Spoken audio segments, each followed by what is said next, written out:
C'est avec un plaisir non dissimulé que nous retrouvons notre cuisinière conseil Sonia Esgulian. Sonia qui vient aujourd'hui nous parler des vertus du chou et surtout des meilleures façons de l'accommoder. Un chou que d'ailleurs nous sommes allés acheter ensemble, bras dessus, bras dessous, sur un marché lyonnais. On y va. Tout un tas de choux. Moi je connaissais que les choux tout simples. Là, je vois qu'il y a 50 choux différents. Et encore, ils ne sont pas tous là. Ils sont pas tous là, il y en a d'autres, il y en a plus. Hein. Ouais. Donc toutes les couleurs, ça c'est quoi? Là c'est le chou traditionnel, le chou blanc. Le chou blanc bien paumé. Voilà, le chou rouge. Après on a le chou frisé. Et là on a un beau chou pointu, c'est une variété allemande. Ça s'appelle chou pointu, ça. Qui porte un nom imprononçable, on va dire. Voilà, un nom allemand. Celui-ci, je trouve fantastique. Alors en fait, c'est un chou qu'on émince. Et il est très bon pour la choucroute. Oui, pour la choucroute, pour ce type de préparation. Mais il est magnifique parce qu'on imagine la taille des feuilles. Alors on les cuisine différemment tous. Chacun a sa recette adaptée dans laquelle il est vraiment le meilleur. Oui, parce que je pense qu'il y a des choux, celui-ci, le chou blanc et le chou violet. On sait que par exemple, cru, on peut tout à fait les utiliser. Ceci, c'est un petit peu difficile. Alors on va vraiment détacher les feuilles et utiliser également les nervures ici, qui sont très intéressantes par exemple pour cuisiner. Et puis bien sûr il y a le fameux chou frisé, le chou frisé qu'on connaît bien. Là aussi on peut difficilement l'utiliser cru. On va vraiment le faire farci ou le mettre dans des bouillons comme dans le pot-au-feu ou dans d'autres préparations. Celui-là c'est plutôt cru. Ah oui. Mais il est très très bon. Moi je me suis amusée par exemple avec celui-ci à faire des choucroutes violettes. C'est super rigolo. On le coupe finement, on l'arrose après avec du vinaigre et on le fait cuire tout doucement. Et on en fait une petite choucroute violette. Ça change en fait de la choucroute classique. Alors c'est vrai que la choucroute, pas forcément violette, c'est le premier plat auquel on pense quand on pense au chou. On va voir qu'il y en a bien d'autres. Bonjour Sonia, bonne année. Bonjour et bonne année. Bonne année gourmande. Oui, je pense qu'on est bien parti. Oui. Avant de parler des recettes, j'aimerais qu'on dise un petit mot des qualités nutritives du chou. C'est vrai que c'est un légume qui est intéressant sur ce plan-là. Un légume excellent pour la santé. On parlait de la choucroute. Le chou fermenté, par exemple, on sait que c'est un excellent aliment pour l'hiver, excellent pour la digestion. Alors, on parle souvent des problèmes liés à la digestion avec le chou. Quel problème Les petites astuces, c'est qu'on dit on digère mal. Mais en fait, l'astuce, c'est souvent de faire blanchir en fait, le chou, si on a des petits problèmes pour digérer, que ce soit un chou vert ou des choux plus exotiques, comme on l'a vu, les petits choux de Bruxelles violets. On les fait un petit peu blanchir. Alors, selon la taille du chou, on va faire blanchir 1 à 2 minutes, parce qu'on ne veut pas non plus, changer complètement la recette qu'on a prévue. Et ensuite, on va les cuisiner comme on le souhaite. Et là, ça change vraiment tout pour la digestion. Voilà. Donc, une bonne recette pour éviter le Mistral. Donc, principale qualité nutritive, moi j'étais soufre, calcium, iode, vitamine A, B1, B2, C, K et U. C'est vraiment surprenant. Alors, ce que ça provoque dans l'intestin, on l'a évacué avec une bonne recette. En revanche, il y a un truc qu'on n'aime pas trop, nos choux, c'est l'odeur.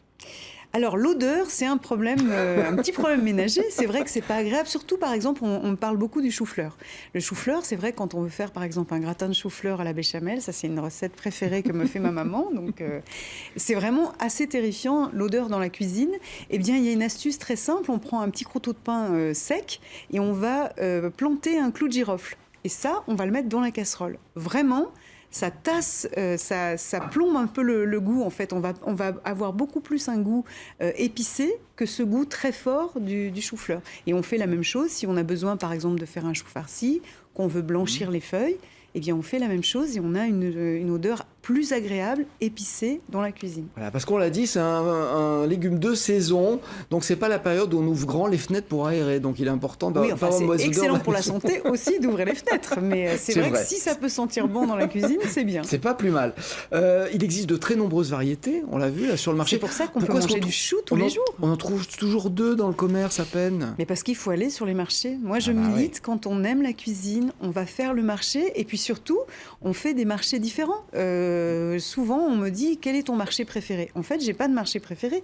Je vais dans certains marchés pour découvrir des commerçants qui vont proposer tel ou tel produit. Et en ce qui concerne les maraîchers, ils ne font pas tous les mêmes choux, par exemple, dans leur exploitation.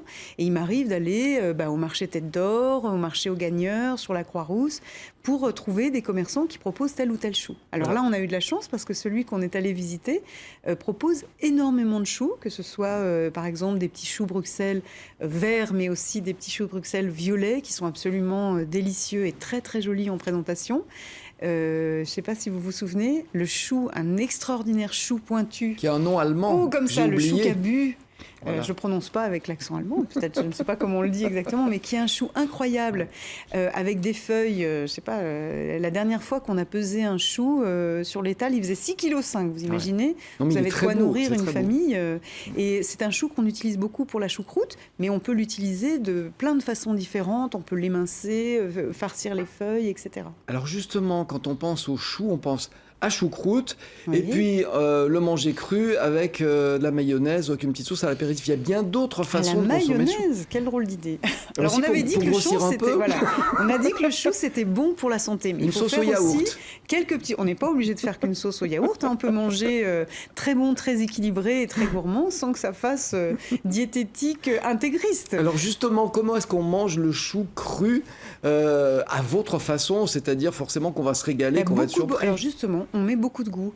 Alors que ce soit le chou blanc qu'on a vu bien ferme, bien paumé, ou le chou rouge, alors déjà on met beaucoup de choses, c'est-à-dire qu'il faut mettre de l'acidité, donc je vais mettre soit un très bon vinaigre, soit en ce moment il y a des grenades fabuleuses sur le marché. Voilà, donc, alors c'est ce qu'on vous ouvrez voit. les grenades, vous égrenez patiemment les grenades. Là on pourrait faire aussi toute une émission sur les grenades, c'est formidable, parce que souvent on pense que c'est juste un fruit un peu pénible à égrener et à manger. En fin de compte, la grenade dans la cuisine, c'est formidable.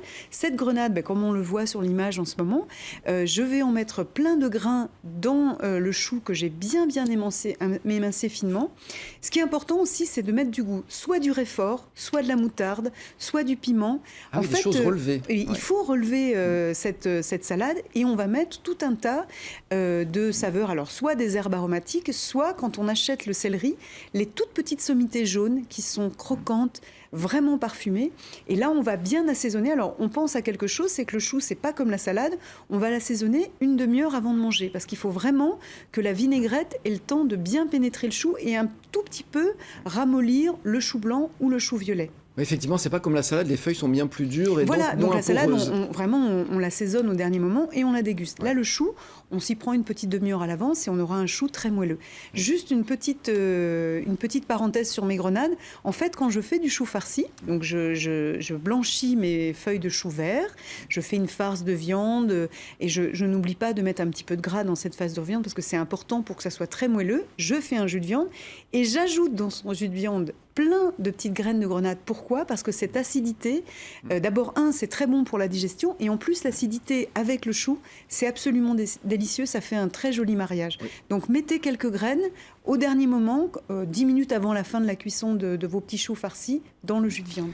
La grenade, c'est à redécouvrir. Ça me rappelle des souvenirs de gamin, ouvrir ses grenades et à manger avec du sucre, parce qu'effectivement, il y a une petite acidité qu'on peut corriger. Mais c'est délicieux comme ingrédient de cuisine, et ça se marie parfaitement bien avec le chou. On a une petite minute encore pour se faire plaisir. Qu'est-ce qu'on regarde ? J'ai une recette indispensable. Image suivante. Alors, j'ai une recette indispensable. D'accord, les fêtes de Noël sont passées, mais on a encore le droit de manger de la bûche. Une bûche végétale. En fait, on prend des feuilles de chou vert. Du chou au dessert ? Oui, enfin pas au dessert, avec la pintade ou avec le poulet. Comme la photo le montre, en fait, le chou vert, on va étaler sur son plan de travail des feuilles de chou vert qu'on a préalablement blanchies. À côté, on va faire cuire des marrons. Alors les marrons sont déjà cuits, mais on va les refaire cuire dans un petit peu de jus pour les rendre bien moelleux. Alors il y a plein de choses, des petites échalotes, je vous détaille pas tout, vous regarderez sur les réseaux sociaux, la recette se négocie sous le manteau, donc vous irez voir sur les différents réseaux sociaux et sur mon site. Et en fait, vous roulez cette petite bûche de chou et on la met une demi-heure avant à côté de la pintade dans le plat. Je m'en régale déjà. J'ai faim. Merci Sonia, merci encore. J'espère qu'on vous verra très vite parce que c'est un plaisir chaque fois depuis le début de la